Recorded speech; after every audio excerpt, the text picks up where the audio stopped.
For years now, people have been talking about how international players have completely taken over the NBA. It's almost mind-blowing to think that 7 MVP awards in a row have gone to non-American players. And out of those 7, 5 were won by Europeans. To put how historic this is into perspective, before 2019, only 3 non-American players have ever won the MVP. Hakeem Olajuwon, Steve Nash, and Dirk Nowitzki. Some would even put Tim Duncan on this list because he was born in the Virgin Islands, an unincorporated territory of the US. But then you've got guys like Jokić, Giannis, Embiid, and SGA who've taken things to a whole new level in recent years. It's gotten to the point where even in the US, the biggest basketball powerhouse in the world, people are starting to wonder if they're doing something wrong. Are they developing young players the right way? Is the player selection process off? Is there too much focus on individual skills instead of team play? In short, how is it possible that 3 Europeans and a Canadian are in the top 5 players in the world? And the question for the headlines, who's the best European in the NBA right now? The European Basketball Championship is going on, and Jokić, Giannis, and Dončić aren't just leading their national teams. They're also battling for the unofficial title of Best European Player. But let's take it step by step. How did the NBA, who used to barely have any foreign players, become the league where those same players are now the best? First off, basketball became a global sport. It's being played on every continent with major investments in infrastructure, and thanks to tech, the flow of knowledge, training methods, and all the X's and O's of the game are available to pretty much anyone. You don't have to hunt down VHS tapes to watch one NBA game a year anymore. It's all at the tip of your fingers. All you need is an internet connection. Secondly, the NBA opened up a lot more to international players. Back in the 80s, when guys like Olajuwon, Sabonis, Divac, and Dražen Petrović made their way to the big stage, there wasn't much trust in non-American players. There was a lot of skepticism, and it took time for coaches and scouts to realize that international players could hang with the best and perform at the highest level. For example, Petrović came into the NBA in 1989 as the best player in Europe and a proven champion.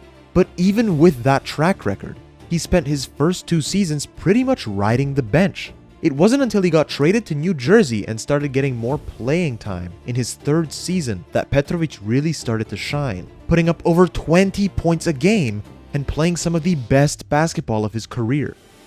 But here's the real question. Was it just that international players needed the right opportunity to become crowned kings of world basketball?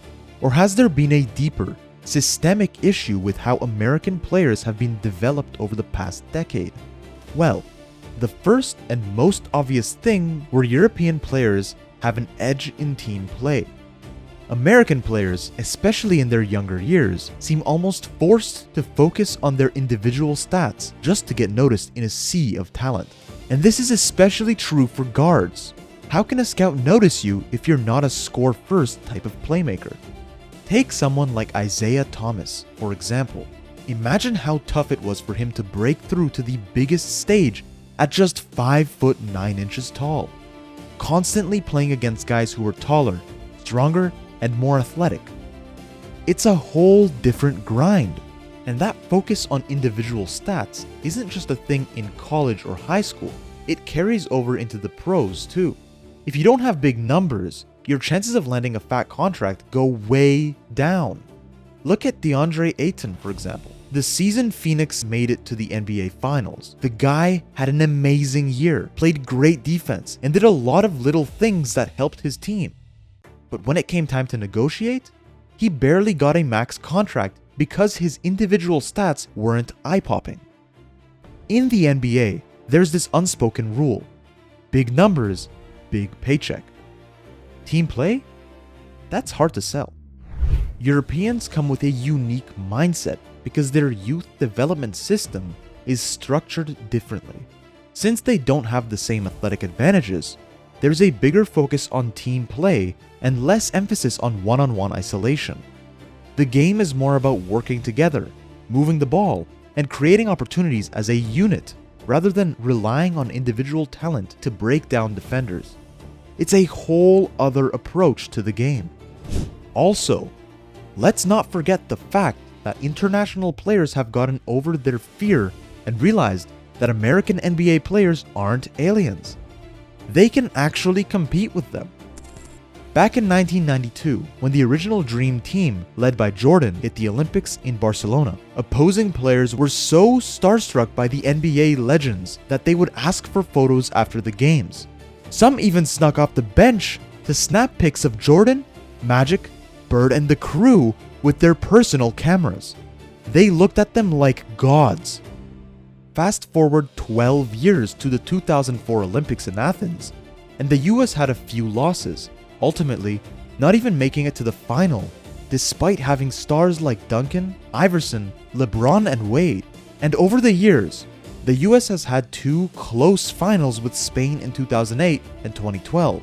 Last year in Paris, it was only a miracle that the US avoided a loss in the semifinals to Serbia, led by Nikola Jokić and Bogdan Bogdanović.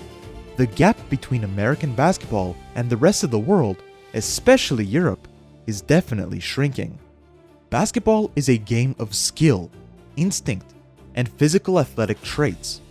African American players will always have a genetic edge because speed, jumping ability, and explosiveness are all crucial for a baller. European players, on the other hand, tend to make up for their lack of athleticism with team play and basketball IQ.